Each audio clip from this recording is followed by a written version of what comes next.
Electricity, सबने नाम सुना है, बिजली, हाँ सर। विद्युत की क्या चीज होती है, लाइट एनर्जी, इलेक्ट्रिसिटी एनर्जी हम यूज कर ही रहे हैं, जितने भी हमारे अप्लायंसेस, पंखा, लाइट, मोबाइल, सब इसी से चलते हैं। तो इसमें जो बेसिक किस वजह से ये चीजें सब होती हैं, वो चीज समझनी है हमें इसमें। तो सबसे पहले क्या चीज, चार्जेस क्या होते हैं,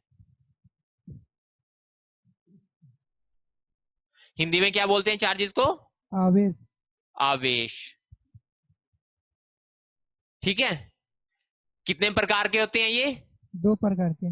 दो प्रकार के, एक पॉजिटिव और नेगेटिव। और एक नेगेटिव।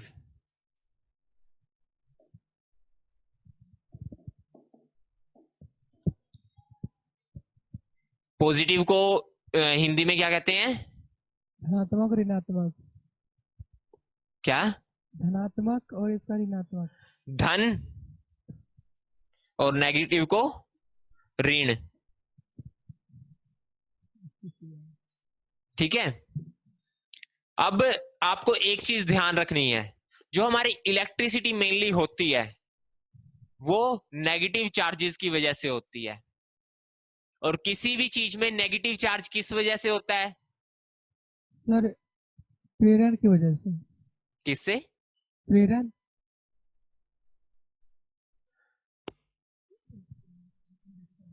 इलेक्ट्रॉन्स, इलेक्ट्रॉन के हस्तांतरण सर बदलने। ये दो चीजें पता है सबको, इलेक्ट्रॉन और प्रोटॉन। एटम होता है, हाँ सर। केमिस्ट्री में हम करेंगे अभी एटम वाला, जब केमिस्ट्री शुरू करेंगे थोड़ा सा इसको ध्यान रखिए। एटम होता है, एटम में इलेक्ट्रॉन होते हैं और प्रोटॉन होते हैं। हाँ सर। इलेक्ट्रॉन पे जो चार्ज होता है वो माइनस, नेगेटिव चार्ज माइनस। होता है, और जो प्रोटॉन होता है वो पॉजिटिव चार्ज होता है। तो जहां पे भी हमारे पूरे ब्रह्मांड में पॉजिटिव चार्जेस हैं वो प्रोटॉन्स की वजह से हैं, और जो नेगेटिव चार्ज हैं वो वो इलेक्ट्रॉन की वजह से। इलेक्ट्रॉन्स की वजह से हैं। अब इसमें हमारा कुछ लॉज आते हैं। एक तो कहीं पे भी अगर दो चार्जेस, मैंने जब फोर्सेस का कराया था, types of forces, frictional force वगैरह वगैरह, न्यूक्लियर फोर्स, तो उसमें एक फोर्स समझाया था इलेक्ट्रोमैग्नेटिक फोर्स, याद है, इलेक्ट्रोमैग्नेटिक फोर्स बताया था कि सर मैग्नेटिज्म जो विद्युत। चुंबक में होता है सर या विद्युत फिर जो के बल। चार्जेस की वजह से होता है, हाँ सर। उसको हम इलेक्ट्रोमैग्नेटिक फोर्स बोलते हैं। इसमें ध्यान रखना है कि नेगेटिव हमेशा नेगेटिव को रिपल्शन करेगा, दूर जाएगा नेगेटिव नेगेटिव से, यानी कि like charges repulsion. Repel each other. Yes sir.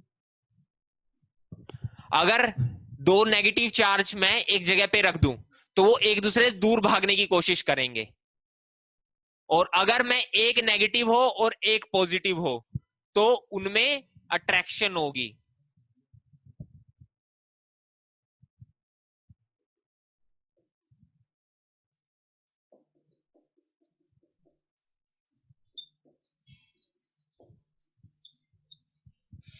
Opposite charges हैं वो अट्रैक्ट करेंगे और लाइक चार्जेस हैं वो रिपेल करेंगे। यानी कि दो चार्जेस मैंने अगर सेम लिए, दोनों पॉजिटिव हैं या फिर दोनों नेगेटिव हैं, तो उनमें रिपल्शन होगी, एक दूसरे को दूर भगाने की कोशिश करेंगे वो। और वहीं अगर मैं एक पॉजिटिव ले लेता हूं और एक नेगेटिव लेता हूं तो वो क्या करेंगे, एक दूसरे को अपनी तरफ खींचने की कोशिश करेंगे, अट्रैक्शन होगी उनके अंदर। ठीक है,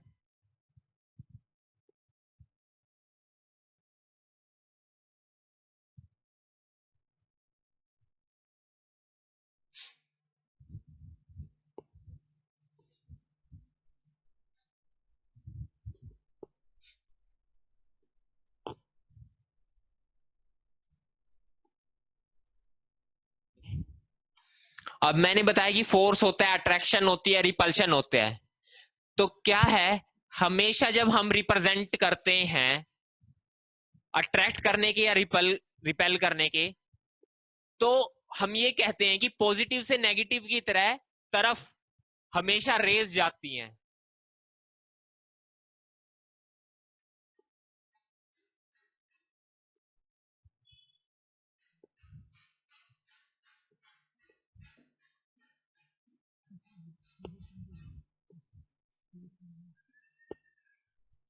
कोई भी चार्ज है एक, वो अपने चारों तरफ एक फोर्स लगाएगा, अट्रैक्शन का लगाए या रिपल्शन का लगाए, वो डिपेंड करेगा कि दूसरा कौन सा है।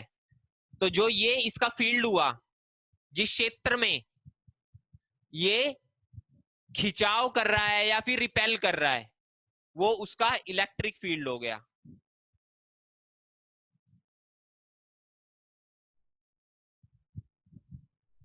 इलेक्ट्रिक फील्ड जो उसका क्षेत्र है जिसमें कि वो खिंचाव कर रहा है या उसको रिपेल कर रहा है, वो उसका इलेक्ट्रिक फील्ड हो गया। अब जब हम एक पॉजिटिव और एक नेगेटिव को रख दें आसपास में, तो क्या है, जो ये इसकी रेज निकल रही हैं,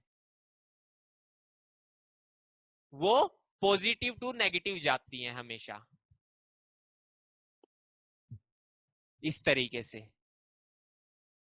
और ये चीज ध्यान रखनी है कि जो ये लाइंस हैं, इलेक्ट्रिक लाइंस,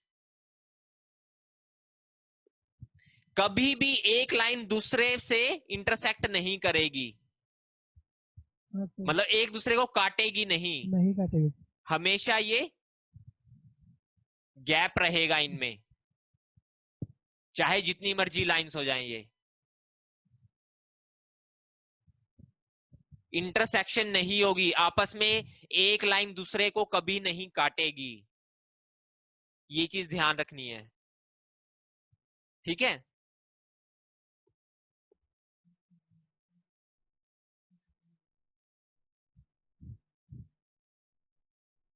अब मैंने बताया कि एक चार्ज जो है वो दूसरे चार्ज पे अट्रैक्शन करता है या रिपल्शन करता है, यानी कि फोर्स लगाता है। तो इस फोर्स की, जैसे न्यूटन फोर्स है, हम खींचते हैं या कुछ भी फोर्स लग रहा है, चार्जेस में भी ऐसे ही फोर्स लग रहा है किसी तरीके का, तो उसकी कैलकुलेशन किस फॉर्मूले से करते हैं या किस लॉ से करते हैं? Coulomb's law. कूलम्स लॉ, ठीक है।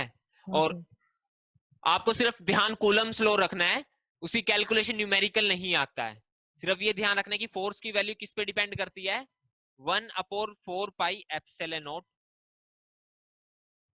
Q1 Q2 अपॉन में R²। ये क्या चीज है, ये है कांस्टेंट एक।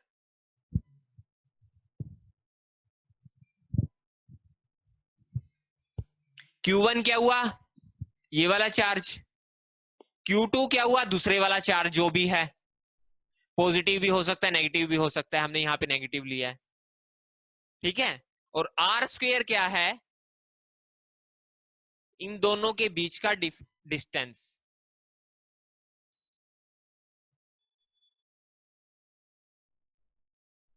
ठीक है।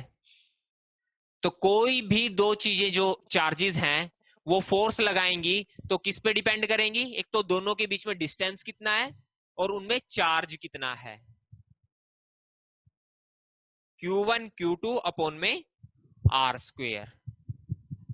चीज थोड़ी दूर चली जाएगी तो फोर्स जो है वो कम हो जाएगा, अगर नजदीक आ जाएगी तो फोर्स उसमें ज्यादा हो जाएगा।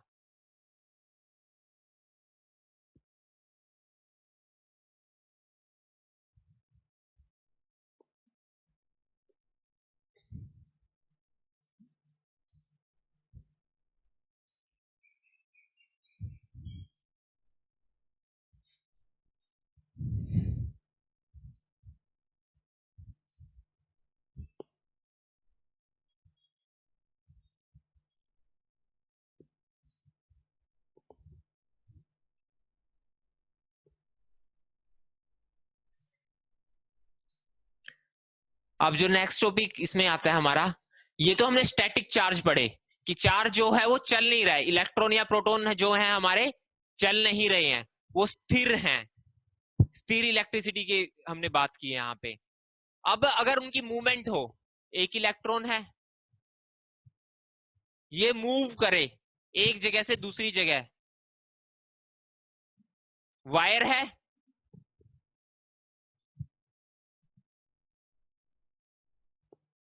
यहां पे कोई एक इलेक्ट्रॉन है उसका, वो ट्रेवल करना शुरू करे और यहां से इस ए पॉइंट से बी पॉइंट तक पहुंच जाए, तो उसको क्या बोलते हैं? सर करंट, क्या? करंट धारा सर। धारा, बिल्कुल, करंट। जो हमारे यहां तक बिजली पहुंच रही है पावर हाउस से, वो धारा की, करंट की वजह से है। तो what is current? Flow of electron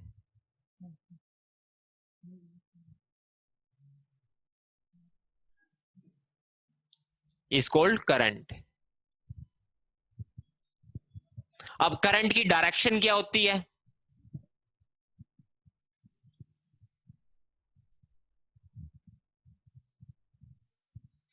electron ए से बी की तरफ जा रहा है, तो करंट की डायरेक्शन क्या होगी?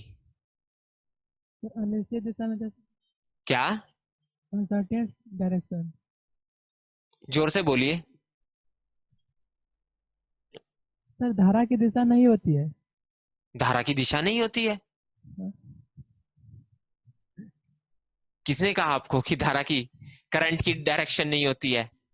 सर आई की डायरेक्शन नहीं होती है कोई करंट की? सर उसके अपोजिट डायरेक्शन में, उससे अपोजिट डायरेक्शन होती है। हाँ सर। करंट की डायरेक्शन हमेशा इलेक्ट्रॉन के फ्लो से अपोजिट डायरेक्शन होगी। ये किस वजह से? जब स्टार्टिंग में साइंटिस्ट वगैरह थे हमारे, उन्होंने जब करंट की इन्वेंशन की फर्स्ट टाइम में, कि इलेक्ट्रिसिटी आ रही है या करंट आ रही है, वो उन्होंने आयंस की वजह से किया था। कैटायन और एनायन पता है ना? Cl negative, Na positive. तो उन्होंने ये माना था कि जिस डायरेक्शन में पॉजिटिव आयंस जा रहे हैं, उस डायरेक्शन में ही करंट की डायरेक्शन है, करंट का फ्लो है। लेकिन जब धीरे धीरे और ज्यादा इन्वेंशन होने लगी, तब उनको पता लगा कि आयंस की वजह से बहुत कम फ्लो होता है करंट का। मैक्सिमम जो फ्लो होता है करंट का, जो हमारी इलेक्ट्रिसिटी यूज कर रहे हैं, वो इलेक्ट्रॉन्स की वजह से होता है। इलेक्ट्रॉन तो नेगेटिव होता है, लेकिन उन्होंने डायरेक्शन वही रखी। जो रिप्रेजेंटेशन करनी थी उनको, कि करंट बताना है कि कहां से कहां जा रहा है, किस डायरेक्शन में जा रहा है, तो उन्होंने वो वही रखा कि नहीं, पॉजिटिव वाला ही मानेंगे हम। तो इसलिए ये मानते हैं कि अगर नेगेटिव करंट इधर फ्लो कर रहा है, तो पॉजिटिव इधर कर रहा है, और करंट की डायरेक्शन उससे अपोजिट है। और वही बताया कि मैक्सिमम जो करंट होता है हमारा, वो इलेक्ट्रॉन्स की वजह से होता है, मतलब नेगेटिव चार्ज फ्लो करता है, पॉजिटिव चार्ज फ्लो नहीं करता है कभी।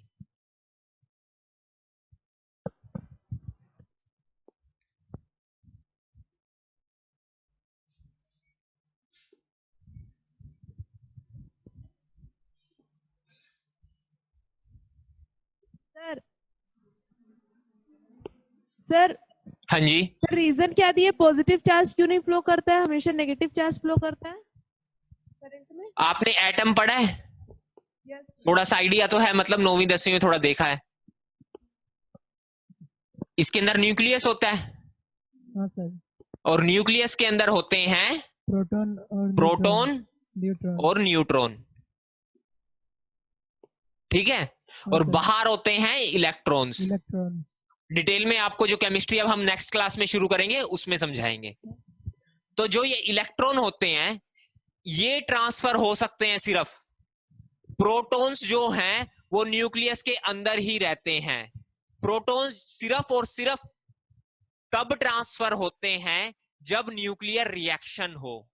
वो भी हम केमिस्ट्री में पढ़ेंगे, फ्यूजन और फ्यूजन, दो टाइप की रिएक्शन होती है न्यूक्लियर रिएक्शन।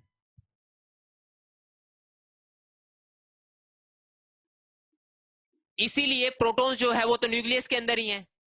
अब क्या होता है, जो एक इलेक्ट्रॉन, एटम हमेशा न्यूट्रल होता है, इसके अंदर 5 इलेक्ट्रॉन है और 5 ही प्रोटॉन है, तो ये न्यूट्रल है। पॉजिटिव चार्ज ने उसके नेगेटिव चार्ज को काट दिया और वो न्यूट्रल हो गया, जीरो चार्ज हो गया उस पर, टोटल चार्ज, नेट चार्ज उस पर जीरो हो गया। अब क्या होता है, इसका इलेक्ट्रॉन एक बाहर निकल गया, तो क्या होगा, इसमें 4 इलेक्ट्रॉन रह गए और 5 प्रोटॉन हो गए,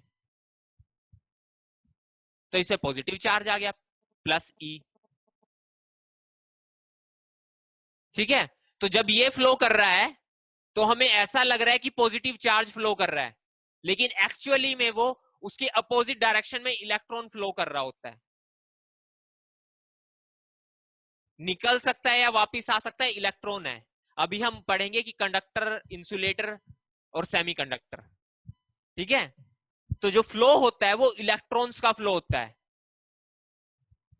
इलेक्ट्रॉन एक जगह से दूसरी जगह चला गया तो वहां पे प्रोटॉन्स एक्स्ट्रा रह गए, उस जगह पे प्रोटॉन्स ज्यादा रह गए तो वो पॉजिटिव चार्ज चला गया, हो गया, और इलेक्ट्रॉन दूसरी जगह चला गया तो उधर नेगेटिव चार्ज बढ़ गया। ठीक है, तो जो फ्लो होता है वो सिर्फ इलेक्ट्रॉन्स का होता है, प्रोटॉन्स का नहीं होता, पॉजिटिव चार्ज का नहीं होता।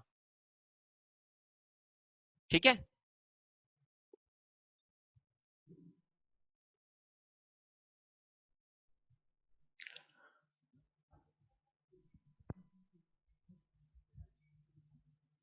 सर हाँ जी, सर जैसे कि आप बताए थे कि अगर इलेक्ट्रॉन मूवमेंट ए से बी जा रहा है तो हाँ, करंट बी से ए क्यों जा रहा है? हमने अजम्पशन ली है कि हमेशा जो चार्ज है उस डायरेक्शन में फ्लो करता है जहां पॉजिटिव चार्ज फ्लो कर रहा हो। मैंने बताया ना कि वो उनको कंफ्यूजन हुई थी साइंटिस्ट को स्टार्टिंग में, इसीलिए मैंने वो आपको स्टोरी बताई समझने के लिए।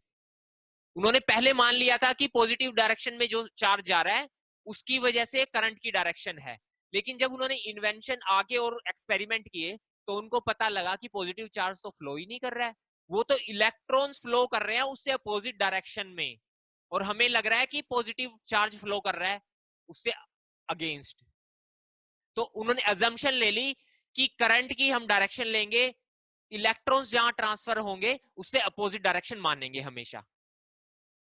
जैसे वो मैथ पढ़ते हो ना, लेट्स सपोज, वो वाला काम किया उन्होंने कि हम तो इसी नियम पे चलेंगे कि हम ये मान रहे हैं कि करंट का जो फ्लो है वो पॉजिटिव टू नेगेटिव जा रहा है, लेकिन एक्चुअली में तो वो नेगेटिव से पॉजिटिव की तरह इलेक्ट्रॉन्स फ्लो कर रहे होते हैं। क्या है, यहां 10 इलेक्ट्रॉन है, यहां पे 2 इलेक्ट्रॉन है, इधर से इधर इलेक्ट्रॉन जा रहे हैं, इधर 5 रह गए और इधर 7 हो गए। मूवमेंट तो इलेक्ट्रॉन्स की हुई, लेकिन उन्होंने एजम्पशन ले ली कि नहीं हमारा करंट इस साइड फ्लो कर रहा है, जिस साइड इलेक्ट्रॉन्स ट्रांसफर होंगे उससे अपोजिट, क्योंकि इस पे क्या हुआ, +5 चार्ज हो गया, इलेक्ट्रॉन्स पे नेगेटिव चार्ज होता है, तो -10 था इस पे, -10 से -5 तक आ गया, ये -5 से आ गया तो मतलब +5 हुआ, इसमें कुछ ऐड हो गया, +5 हुआ, तो इन्होंने ये मान लिया कि जिस साइड प्लस वाला हो रहा है उस साइड हम करंट की डायरेक्शन लेंगे, वो अजम्पशन ली उन्होंने। ये आपका क्वेश्चन आता है कि इलेक्ट्रॉन फ्लो कर रहे हैं ए से बी की तरफ या कुछ भी ऐसी चीज दी होगी, तो करंट की डायरेक्शन क्या है, इसीलिए मैंने आपको ये समझाया यार पहले ही। ठीक है,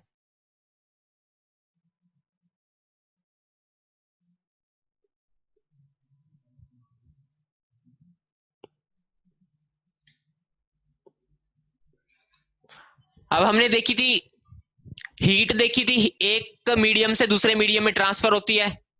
अगर मैं रोड लगाऊं किसी गर्म पानी में और दूसरी साइड से मैं पकड़ूं उसको, तो दूसरी डायरेक्शन में भी हीट आ जाती है, गर्म हो जाता है। इलेक्ट्रॉन्स भी ऐसे ही ट्रांसफर होते हैं, यानी कि करंट भी ट्रांसफर होता है। हमारे जो भी आ रही है, ये बिजली आ रही है घर पे, वायर्स के थ्रू आ रही है।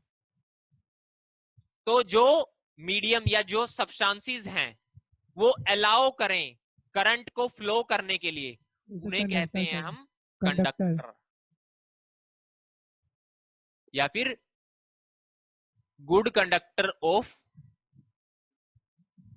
Electricity. Example, wire sir. Wire, iron, copper, निकल, एल्यूमिनियम, कोबाल्ट। Yes sir. ठीक है, उसके बाद आते हैं हमारे बैड कंडक्टर या फिर इंसुलेटर। जैसे वुड जो हो थोड़ा गया। सा डिफरेंस मैंने हीट वाले में बताया था, वही सेम थोड़ा सा डिफरेंस यहाँ अप्लाई होता है। जिससे होकर धारा नहीं चलती है सर। यस सर, क्या? जिससे होकर में धारा करंट नहीं फॉलो नहीं प्रवाहित करती। होती है। हाँ, इसमें फ्लो नहीं करती है। और उसके बाद जो आता है इसमें एक एक्स्ट्रा सेमीकंडक्टर। आता है सेमीकंडक्टर। वो क्या होते हैं? सर जिससे थोड़ा थोड़ा धारा प्रवाहित होती है, पूरी तरह से नहीं। हाँ, पूरी तरह से ना हो। ना, कंडक्टर और इंसुलेटर के बीच में जो फ्लो करे करंट, वो सेमीकंडक्टर्स होते हैं। और सेमीकंडक्टर के एग्जांपल, क्योंकि जो आपको पूछते हैं कंडक्टर या इंसुलेटर से नहीं पूछते, वो पूछते हैं सेमीकंडक्टर के। सेमीकंडक्टर के example sir silicon germanium. Silicon germanium. ठीक है, मेनली आपके यही दो यूज होते हैं हमारे, जो हम अप्लायंसेस कहाँ यूज होते हैं। ट्रांजिस्टर जितने भी हमारे बने होते हैं वो इन्हीं से बनते हैं। ठीक है, और इनमें एक और चीज आती है, सुपर कंडक्टर।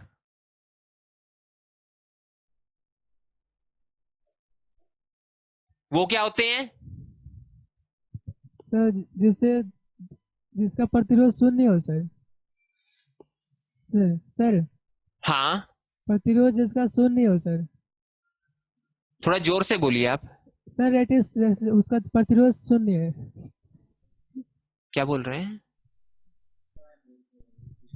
आवाज आपकी बहुत डाउन आ रही है। सर प्रतिरोध शून्य होती है जिसके। सुपर कंडक्टर होते हैं जिनमें रेजिस्टेंस 0 हो जाती है। ठीक है, कोई भी रुकावट नहीं रहती उनके इलेक्ट्रॉन्स में। ठीक है, अब हम करते हैं इसमें ओम्स लॉ।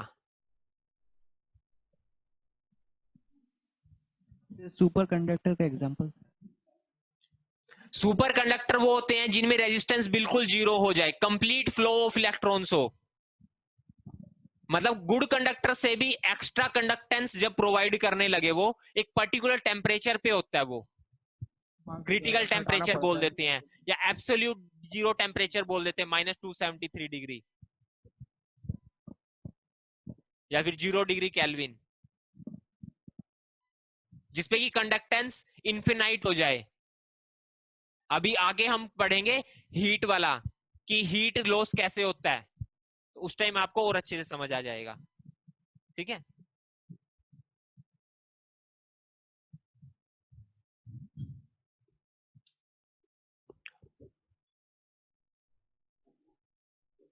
Ohm's law.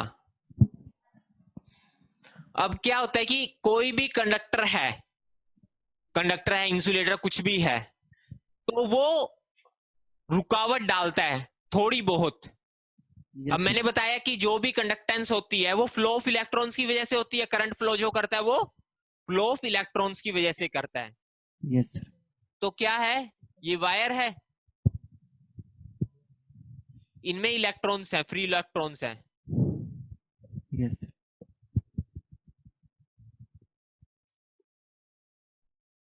ये भागना शुरू किए, तो क्या होता है, अब ऐसा तो नहीं है कि एक ही डायरेक्शन में भागेंगे, ये चारों तरफ इधर उधर रैंडमली भागते हैं।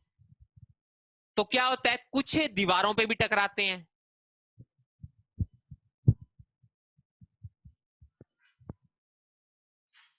थोड़ा बहुत इधर उधर आपस में भी टकराएंगे। एक नॉर्मल सी बात लगा लो, कोई क्लास में 100 बच्चे भरे हुए हैं और मैं गेट खोल दूं, तो वो भागेंगे, बाहर निकलने की कोशिश करेंगे। अगर मैं कहूं कि बाहर निकलो,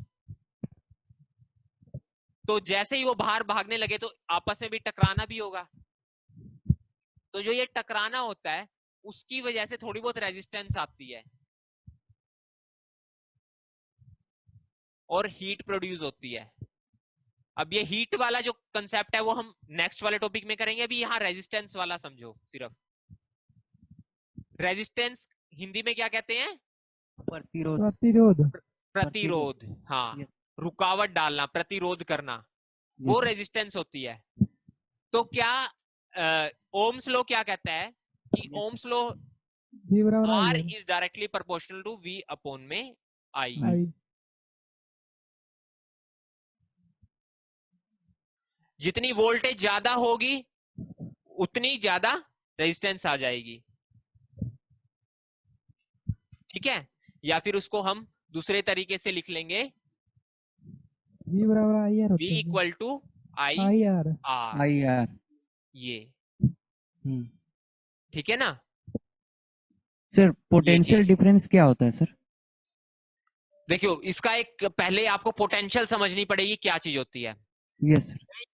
तो इसमें एक कंसेप्ट क्या चलता है साइंस में कि इन्फिनाइट पे कोई चीज रखी है, इन्फिनिटी पे है, और यहां पे कोई एक दूसरा चार्ज है, ये लगा लो ये पॉजिटिव चार्ज है, और यहां पे कोई एक दूसरा पॉजिटिव है या नेगेटिव चार्ज है, इन्फिनाइट है, उसमें कोई भी अट्रैक्शन या रिपल्शन नहीं है। जब मैं इसको यहां से यहां लाने में जो मेरा फोर्स लगेगा वो उसके अंदर एज ए पोटेंशियल ऐड हो जाती है। वो पोटेंशियल ऐड हो गई कि उसके अंदर इतनी एनर्जी स्टोर हो गई, और जो दो पॉइंट्स में डिफरेंस होता है उन पोटेंशियल्स का, उसको हम पोटेंशियल डिफरेंस बोल देते हैं। और हमेशा जो फ्लो होता है वो हाई पोटेंशियल से लो पोटेंशियल की तरफ जाएगा। जैसे कि high pressure to low pressure जाता है, ऐसे ही ये पोटेंशियल में जाता है, पोटेंशियल डिफरेंस जिसे बोल देते हैं हम, ठीक है। ये चीजें ना समझ आए तो अभी छोड़ सकते हैं, कोई दिक्कत नहीं है। हमारे जो एग्जाम में आएगा बेसिक वाला पार्ट आएगा या फिर एप्लीकेशन वाला आएगा, ठीक है। इसीलिए मैंने ये वाला दूर वाला कंसेप्ट नहीं समझाया था, वो आपका 11th-12th में जाके आता है साइंस में, ठीक है। कि इन्फिनाइट से खींच के लाने में फोर्स जितना, क्योंकि हम जो इन्फिनाइट पे लेते हैं उस पे जीरो अजम्प्ट करते हैं, सपोज करते हैं कि उस पे जीरो है, ठीक है। तो V इक्वल टू IR। तो ये रेजिस्टेंस जो R लिखा है मैंने, ये रेजिस्टेंस है। अब इसमें एक और चीज आती है, स्पेसिफिक रेजिस्टेंस।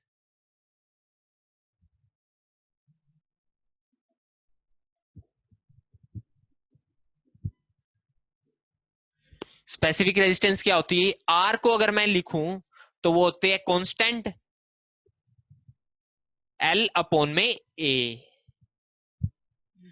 यहां पे एल क्या है?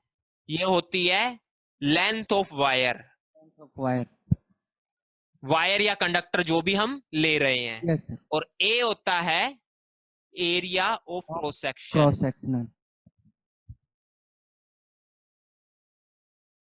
मतलब कि अगर मेरी वायर मोटी होगी जितनी ज्यादा, उसमें उतनी ही कम रेजिस्टेंस होगी, रुकावट उसमें प्रतिरोध जो है उतना ही कम होगा। एक नॉर्मल सी बात है, अगर गेट जितना ज्यादा खुला होगा हमारा तो बच्चों को निकलने में उतनी आसानी होगी,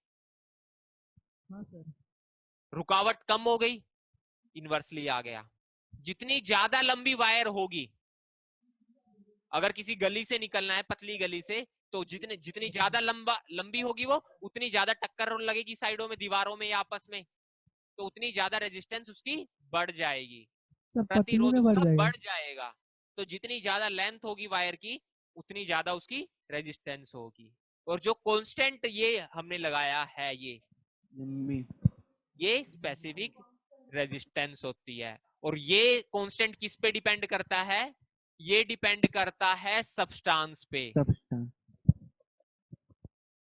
आयरन के लिए ये स्पेसिफिक कांस्टेंट रहेगा अपना, कॉपर के लिए अपना रहेगा, सिल्वर के लिए अपना रहेगा, एल्यूमिनियम के लिए अपना रहेगा।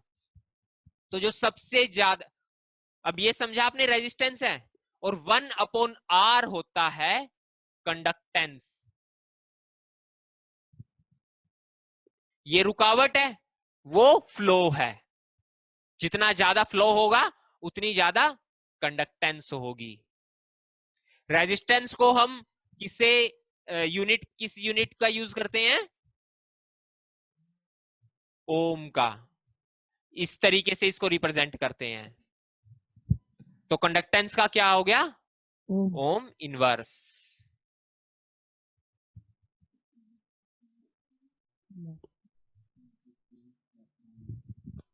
आपको जो दो तीन चीजें ध्यान रखनी है इस वाले में, एल, ए और रो। स्पेसिफिक रेजिस्टेंस कांस्टेंट होती है। सिल्वर, सबसे ज्यादा कंडक्टेंस किस सब्सटेंस की होती है?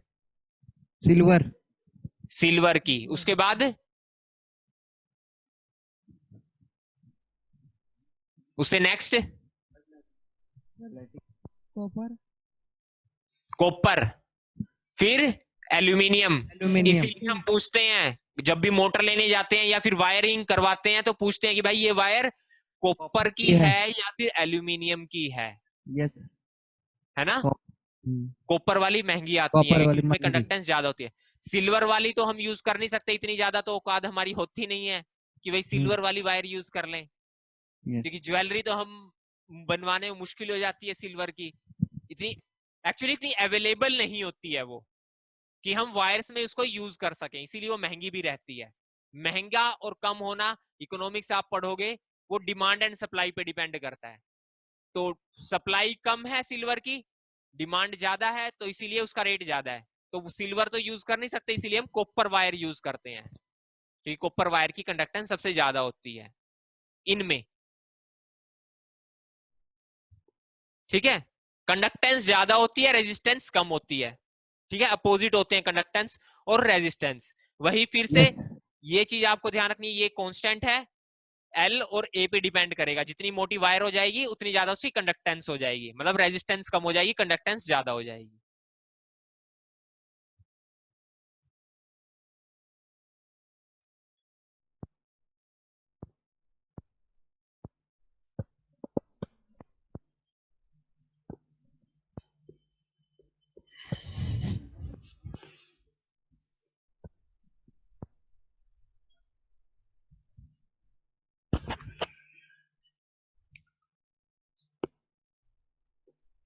अब इसमें एक चीज आती है कि टेम्परेचर पे कैसे डिपेंड करती है रेजिस्टेंस। टेम्परेचर और रेजिस्टेंस किस तरीके से काम करती है। अगर कोई भी कंडक्टर है, अगर टेम्परेचर बढ़ता है तो उसकी रेजिस्टेंस बढ़नी शुरू हो जाती है। और सेमीकंडक्टर्स में एक ऐसी चीज आती है कि स्पेसिफिक रहता है कि एक टेम्परेचर के बाद, जो ट्रांजिस्टर्स वगैरह में हम यूज करते हैं, अगर टेम्परेचर एक टेम्परेचर के बाद बढ़ा दो तो रेजिस्टेंस कम हो जाती है। इसमें सर इसमें विशेष प्रतिरोध कंसेंट। ठीक है,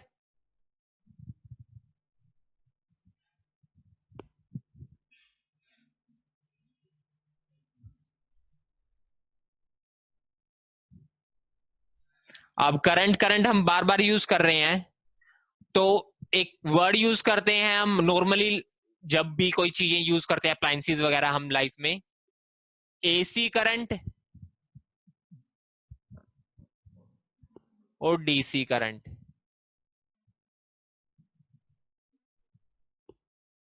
क्या फर्क होता है दोनों में? ये एसी करंट अल्टरनेट करंट और ये डायरेक्ट करंट होता है और एक अल्टरनेटिंग करंट होता है। हाँ, इसको अल्टरनेट बोलते हैं, अल्टरनेट करंट, और इसको डायरेक्ट करंट। ठीक है, अल्टरनेट करंट में क्या होता है, जो करंट की मैग्नीट्यूड है और डायरेक्शन है वो चेंज होती रहती है। इस तरीके से काम करता है, जो वेव की तरह।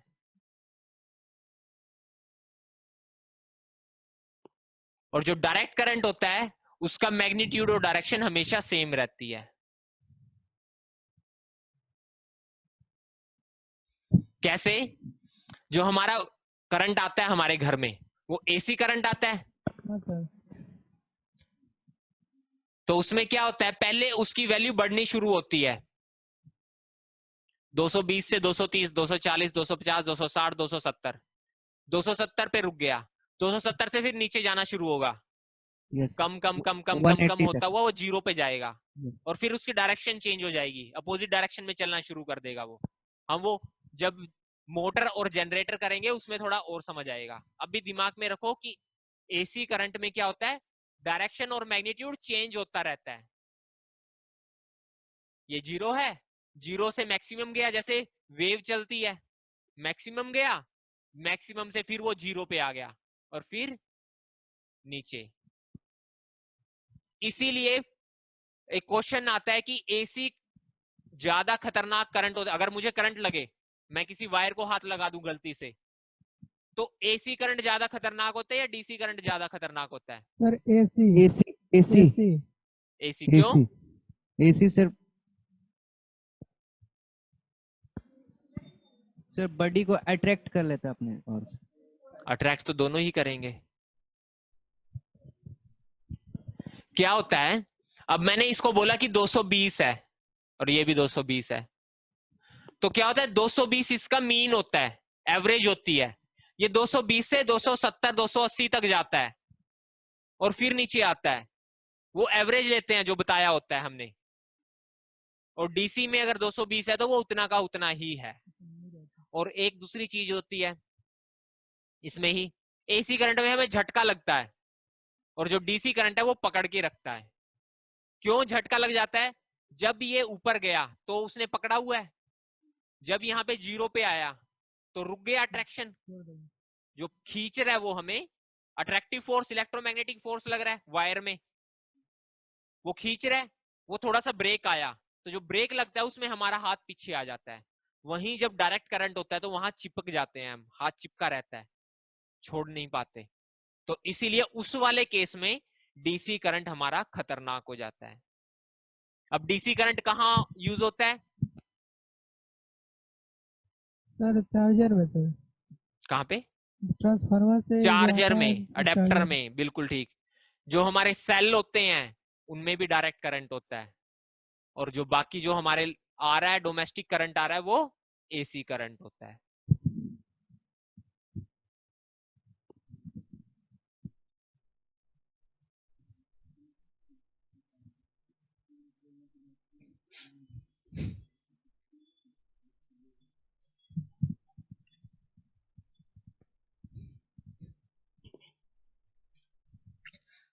अब मैंने आपको बताया था कि जो टकरा रहे हैं वो वायर्स में इलेक्ट्रॉन्स है, फ्री इलेक्ट्रॉन्स हैं, वो दीवारों पे भी टकराएंगे, आपस में भी टकराएंगे, उसकी वजह से थोड़ी बहुत रेजिस्टेंस आएगी और उसकी वजह से हीट भी डेवलप होती है। हीट, वायर गर्म हो जाती है, किस वजह से होती है? वो उसी वजह से होती है। ठीक है, जो इलेक्ट्रॉन्स हैं वो इस पे टकराएंगे और एनर्जी लूज करेंगे थोड़ी बहुत, काइनेटिक एनर्जी है इनमें।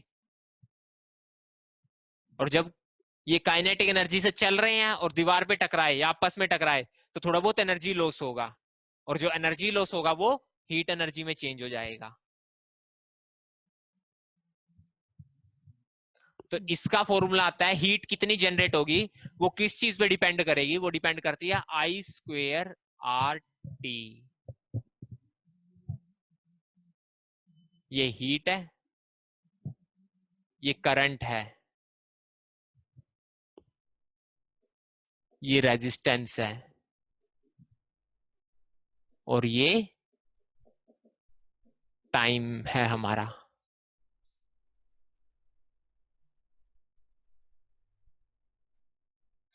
तो जो हीट जनरेट हो रही है किसी भी चीज में, वो किस किस पे डिपेंड कर रही है? एक तो कितना करंट है, 10 एम्पियर का है, 20 का है, 50 का है, उस पे। दूसरा, उस वायर की या जो भी सब्सटेंस है उसकी रेजिस्टेंस कितनी है, उस पे डिपेंड कर रहा है। और तीसरा, टाइम पे, कितनी देर तक चल रहा है उसके अंदर करंट। 10 मिनट तक चल रहा है, 50 मिनट तक चल रहा है, 60 मिनट तक चल रहा है। अब ये यूज कहाँ होता है, किन किन अप्लायंसेस में यूज होता है, हमारे डे टू डे लाइफ में कहाँ यूज करते हैं इसको हम? सर हीटर में सर, कहाँ पे? हीटर।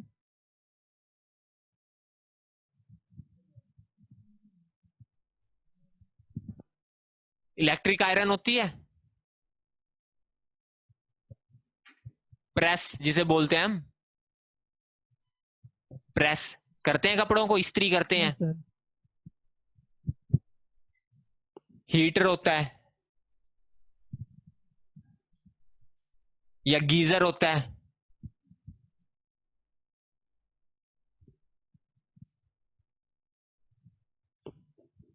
बल्ब होते हैं,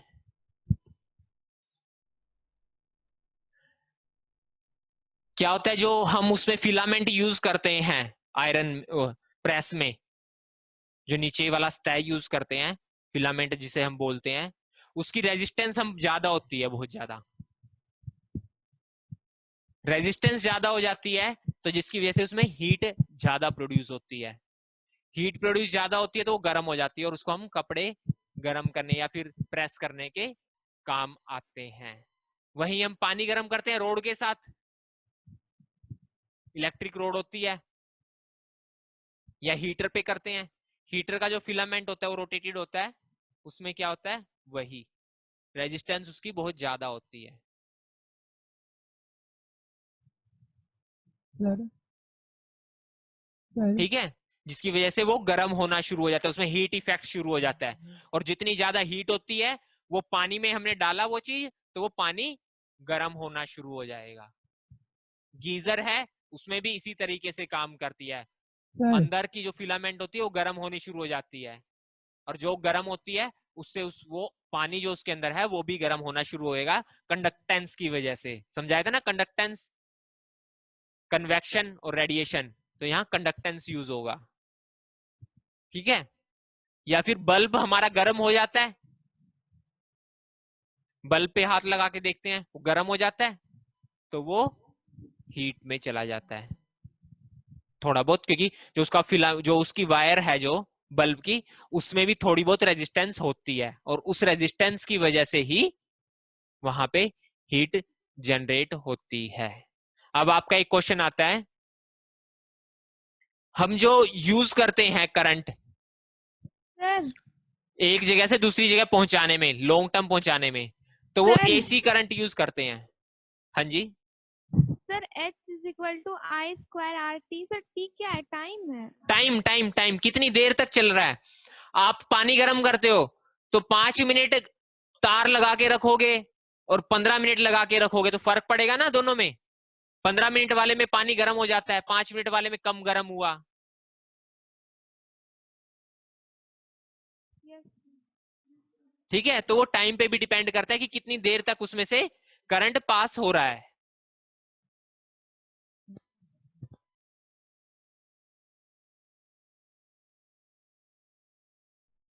ठीक है, हाँ, मैं ये बता रहा था एसी और डीसी का बता रहा था। तो हम एसी करंट क्यों यूज करते हैं, आवाज आ रही है? हाँ सर तो एसी करंट यूज क्यों करते हैं, डीसी क्यों नहीं करते?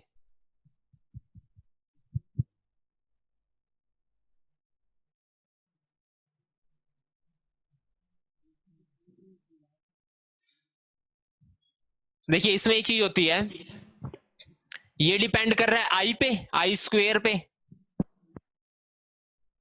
हम अगर किसी वायर से लेके आएंगे, बहुत दूर से लेके आ रहे हैं, तो उसमें भी कुछ ना कुछ टाइम पीरियड के लिए करंट पास हो रहा है, और उसकी भी कुछ ना कुछ तो रेजिस्टेंस है।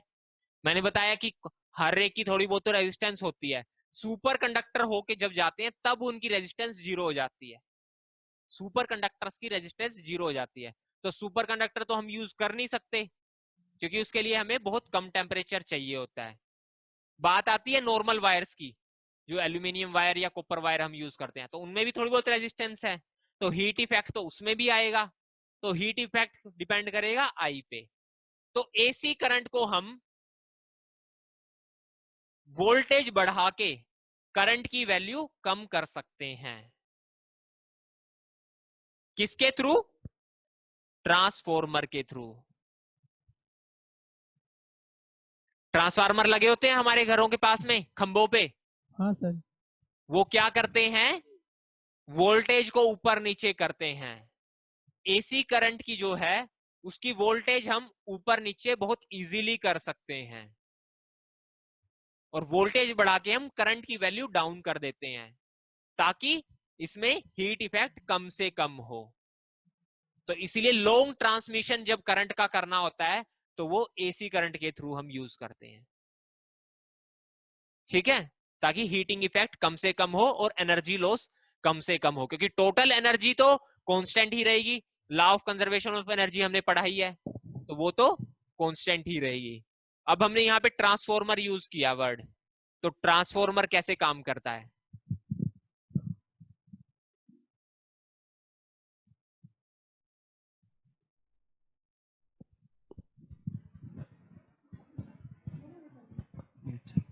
सर मिटाना भी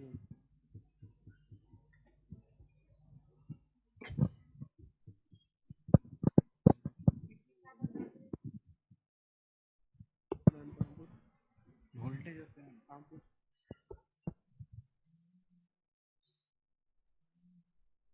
करंट अरे यार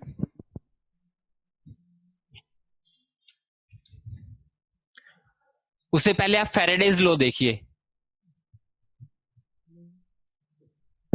हेलो सर। हाँ जी।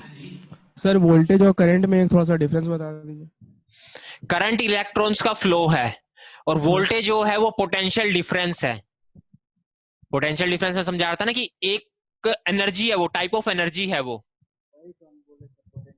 पोटेंशियल एनर्जी बताया था। उसी तरीके से पोटेंशियल डिफरेंस, दोनों में दो पॉइंट्स पे ए और बी है, इनकी पोटेंशियल एनर्जी में जो डिफरेंस होगा वो उसकी पोटेंशियल एनर्जी क्रिएट हो जाएगी, जिसको हम वोल्टेज में बोल देते हैं। ठीक है, सर पोटेंशियल से यहाँ डिफरेंस जितनी समझ एनर्जी में नहीं लगी। आया सर अच्छे से। क्या सर पोटेंशियल डिफरेंस अच्छे से समझ में नहीं आया सर। नहीं समझ आया? नहीं सर। यहां पे कोई चार्ज है या इलेक्ट्रिक फील्ड है?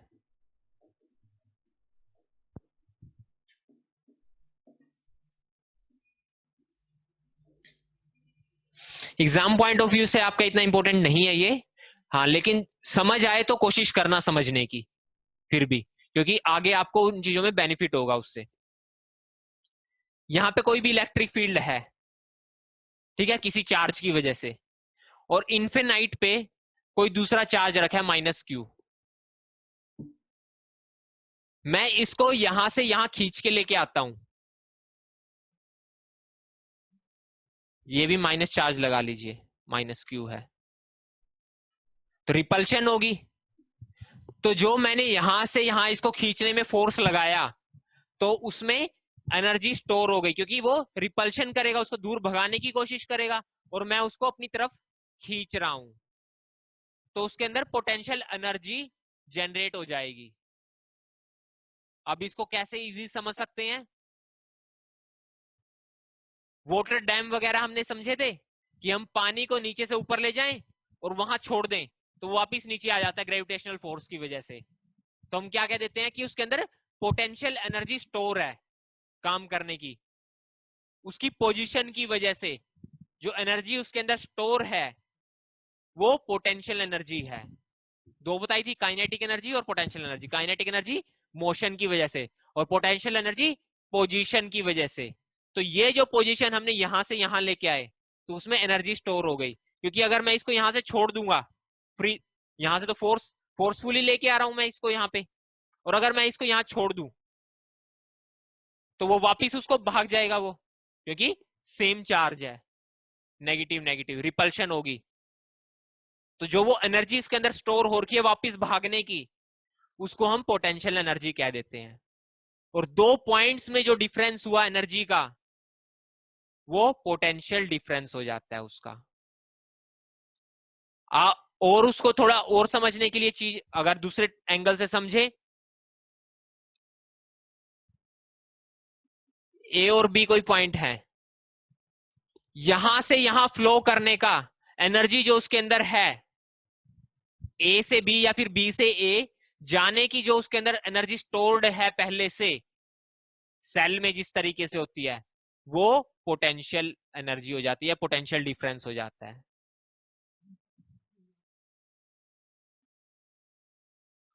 और हाई पोटेंशियल से लो पोटेंशियल की तरफ इलेक्ट्रॉन्स फ्लो करते हैं। कैसे?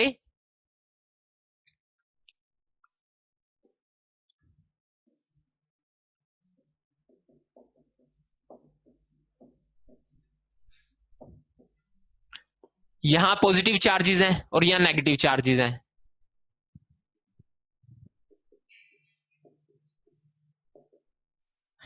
पॉजिटिव चार्जेस मतलब आयंस हैं, क्योंकि प्रोटॉन तो हो नहीं सकता, आयंस ही होंगे। तो ये इसको न्यूट्रलाइज करने के लिए इलेक्ट्रॉन्स इधर फ्लो करेंगे और ये इधर फ्लो करेंगे। तो जो इनमें डिफरेंस है दोनों में चार्जेस का, वो उसका पोटेंशियल डिफरेंस हो जाता है। और जब दोनों आपस में मिक्स हो जाएंगे तो वो न्यूट्रलाइज हो जाएगा।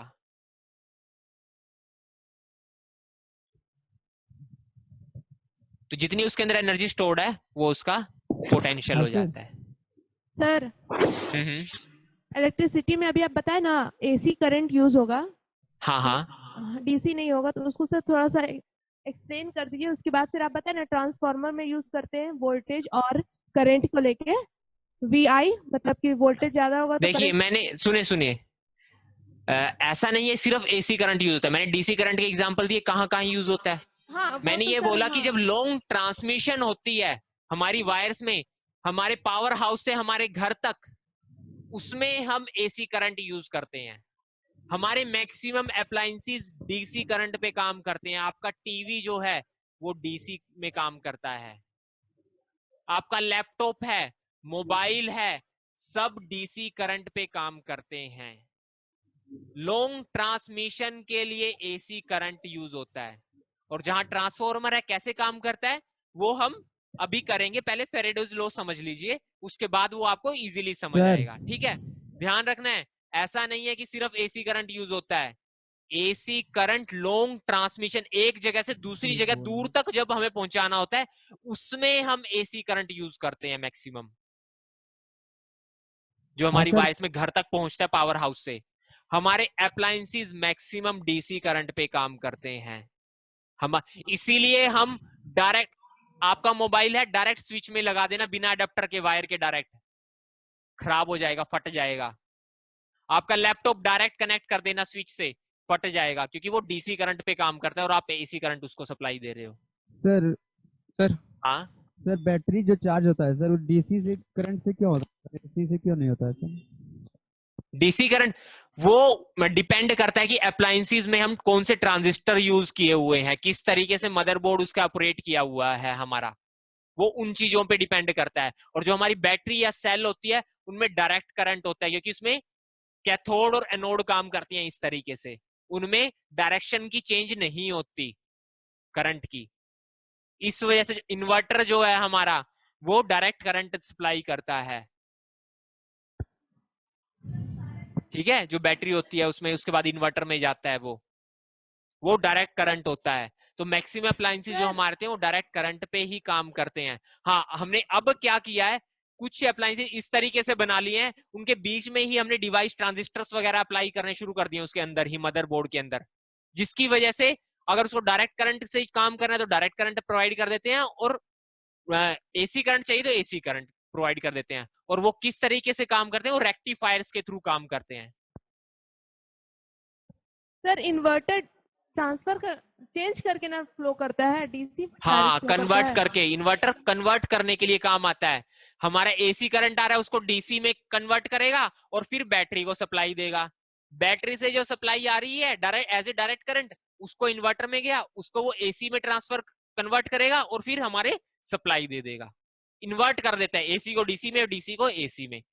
ठीक है, रेक्टिफायर्स यूज होते हैं एसी से डीसी में कन्वर्ट करने के लिए। ये भी क्वेश्चन आ सकता है आपका कि रेक्टिफायर क्या करते हैं, एसी करंट को डीसी करंट में ट्रांसफर करते हैं। अभी मैं फेरेडेज लॉ समझा रहा था, उससे फिर वो हमारे रेक्टिफायर, ट्रांजिस्टर तो आपको काम नहीं आएंगे, मोटर, जनरेटर, डायनेमो जिसे हम कह देते हैं, या एसी जनरेटर जो हमारे घर में यूज होता है, वो कैसे काम होते हैं, और ट्रांसफॉर्मर, वो आपके आएंगे। ठीक है,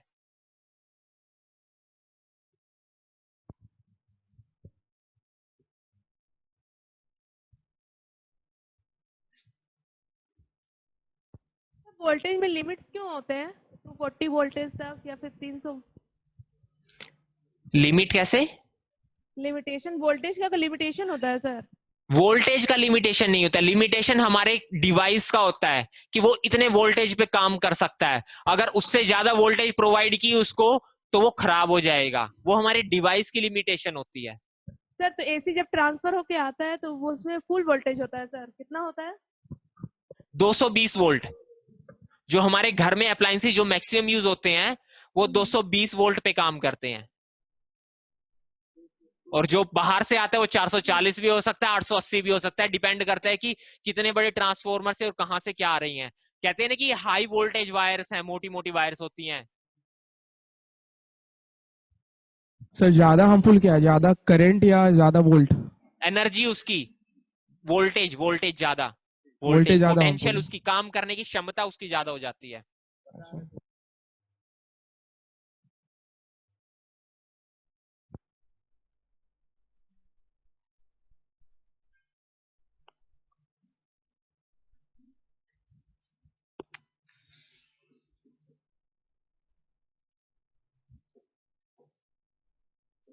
फैराडेज लॉ। देखिए पहले हम समझते थे कि इलेक्ट्रिसिटी अलग चीज है और मैग्नेटिक जो चीज है वो अलग चीज है, दोनों अलग अलग समझते थे हम, कि इलेक्ट्रिक करंट जो जा रहा है वो अपना अलग से काम करता है, और जो मैग्नेटिक करंट वगैरह है या मैग्नेटिक जो एनर्जी है, मैग्नेटिक फोर्स जो है वो अलग है, दोनों में कोई लिंक नहीं है। पहले हम यही समझते थे। लेकिन फैराडे ने एक एक्सपेरिमेंट करके देखा जिससे पता लगा कि हम मैग्नेटिक एनर्जी से इलेक्ट्रिक एनर्जी जनरेट कर सकते हैं और इलेक्ट्रिक एनर्जी से मैग्नेटिक एनर्जी जनरेट कर सकते हैं। उसने क्या किया,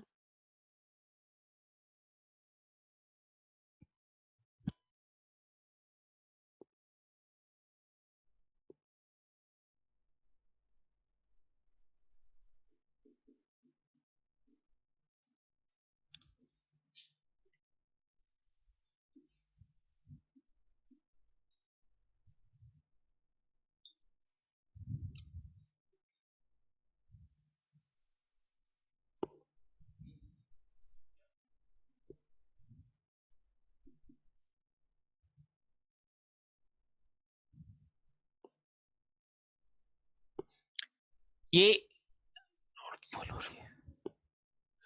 जैसे कि चार्ज में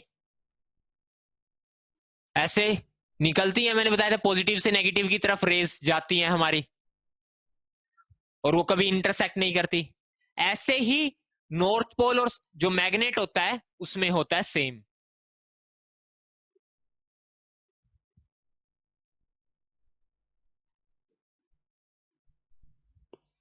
मैग्नेट हमेशा नॉर्थ पोल साउथ पोल में होगा, ये पता है आपको। अगर मैं उसको तोड़ भी दूंगा बीच में से तो फिर से उसमें एक नॉर्थ पोल बन जाएगा, एक साउथ पोल बन जाएगा। अगर मैं इसको बीच में से तोड़ दूं तो क्या हो जाएगा, north pole south pole, north pole south pole. इसको फिर से तोड़ दूंगा तो मैं north pole south pole, south pole north pole. हमेशा डाइपोल में रहेगा मैग्नेट, कितना मर्जी छोटे करते रहे, एक नॉर्थ पोल एक साउथ पोल। तो जैसे उसमें रेस ट्रेवल करती हैं ऐसे ही इसमें नॉर्थ से साउथ की तरफ जाती हैं।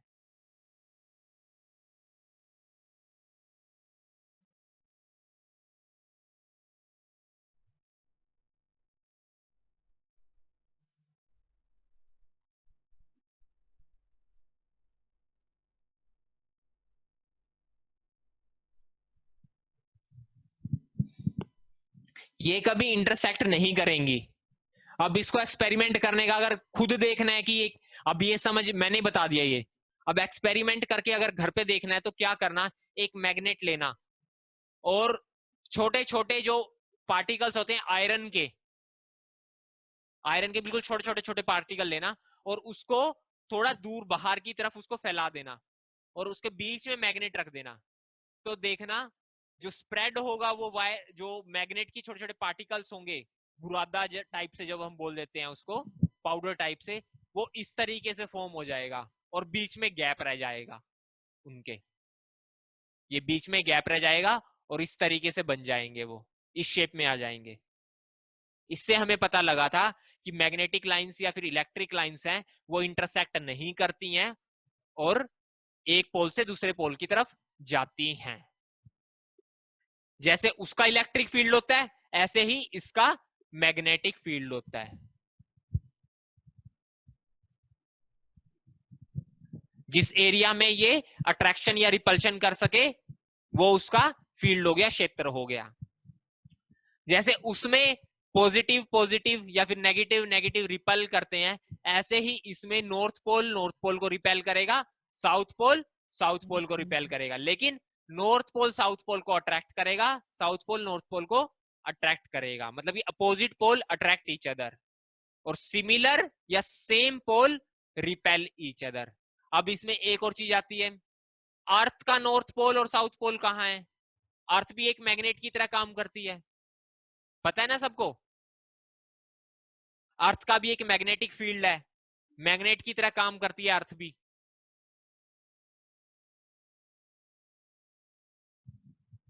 तो अर्थ का नॉर्थ पोल और साउथ पोल कहां पे है? मैंने बताया ना कि कोई भी मैग्नेट है तो उसका नॉर्थ पोल होगा और साउथ पोल होगा हमेशा।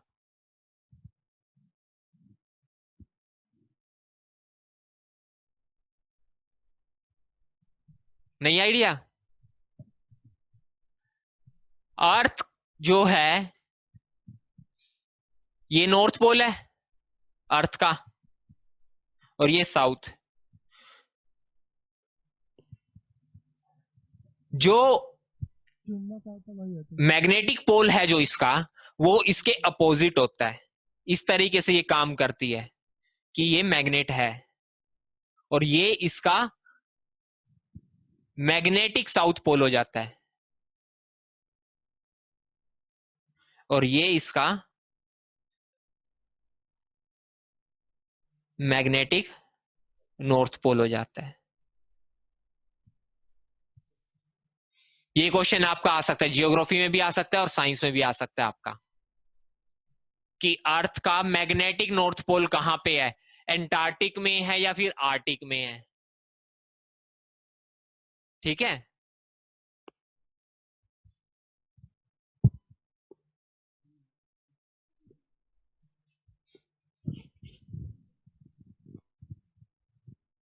अब इसे मैंने एक वर्ड यूज किया गैल्वेनोमीटर। ये पता है सबको कि क्या चीज होती है galvanometer? Yes sir, yes sir, क्या डिवाइस होता है सर। किसके काम आता है ये? धारा सर, वोल्टेज को नापता है। गैल्वेनोमीटर।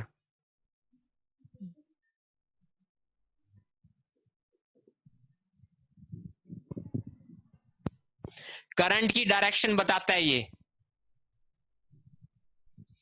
एक गैल्वेनोमीटर होता है, एक एमीटर होता है, और एक वोल्ट मीटर होता है। गैल्वेनोमीटर करंट की डायरेक्शन बताता है, इस डायरेक्शन में जा रहा है या उस डायरेक्शन में जा रहा है। एमीमीटर जो होता है वो करंट की वैल्यू को बताता है।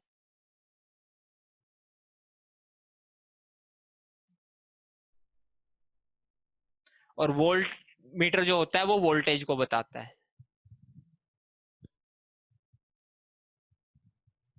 ठीक है, ये भी डायरेक्ट आपका क्वेश्चन आ सकता है कि एमीमीटर किस काम आता है, वोल्ट मीटर किस काम आता है, और गैल्वेनोमीटर किस काम आता है। थोड़ा कंफ्यूजिंग जो है वो गैल्वेनोमीटर है सबसे ज्यादा, तो गैल्वेनोमीटर सबसे ज्यादा पूछा जाता है।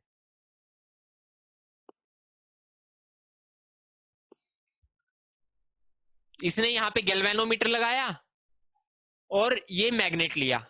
जब इसने इस मैग्नेट को ये अंदर की तरफ लेके गया, इसके कोई ये वायर है, कॉपर की वायर ले लो, सिल्वर की वायर ले लो, कोई भी, जिस रोटेशनल जो ये इस टाइप की वायर बना लेते हैं किसी चीज के ऊपर, रोड के ऊपर ऐसे रोटेट कर लेते हैं, उसको हम कोयल बोल देते हैं, कोयल।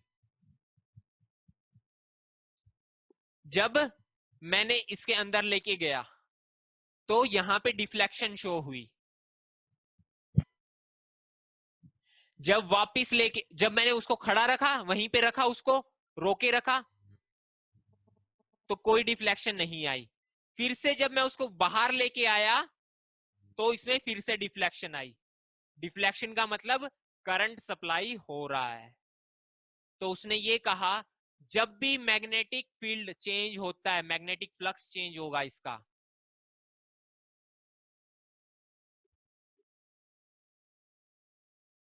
चेंज इन मैग्नेटिक फ्लक्स,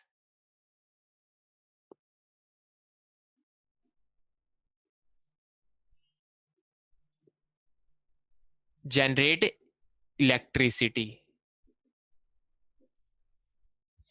जो हमारा जनरेटर होता है या जितनी भी इलेक्ट्रिसिटी हम प्रोड्यूस कर रहे हैं विंड से या सोलर से, सोलर से तो सोलर पैनल के थ्रू, लेकिन विंड में, वाटर डैम्स में, वो सब इसके ही लो के थ्रू यूज करते हैं हम।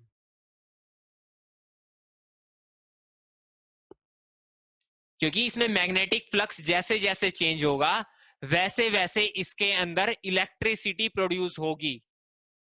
ये इसने बताया एक्सपेरिमेंट से। इसको कहते हैं इलेक्ट्रोमैग्नेटिक इंडक्शन।